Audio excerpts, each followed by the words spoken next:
আজ হচ্ছে বিজয়া দশমী, তো শুভ বিজয়া সবাইকে। আমি আর মা সকালবেলায় উঠে মা গেছে ঠাকুর গড়ে, আর আমি এদিকে যা যা কাজ ছিল সব কমপ্লিট করে নিয়েছি। তারপর স্নান টান সেরে রেডি হয়ে গেছি। আমি একটা বই আর কলম নিয়েছিলাম মায়ের চরণে ছোঁয়ানোর জন্য। তারপর বেরিয়ে গেছি আমি আর মা।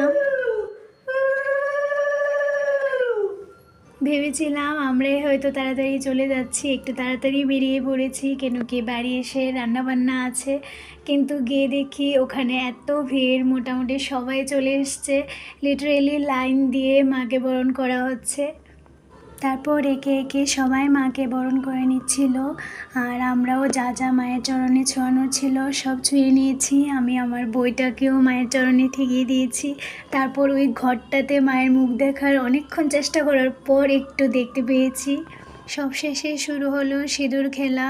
সব মহিলারা সবাইকে সিঁদুর পরিয়ে দিচ্ছিল, যেটা আমার দারুণ লাগে। তো মা আমাকেও একটা টিকা দিয়ে দিয়েছিল। তারপর আমরা বাড়ি আসার একটু পরই ঝমঝমিয়ে বৃষ্টি নামে। আর আজ যেহেতু বিজয়া, সবার বাড়িতে ভালো খাওয়া দাওয়া, তো এই ঠান্ডা ঠান্ডা ওয়েদারে খাওয়া দাওয়াটা বেশ জমে যাবে। So that's it for today.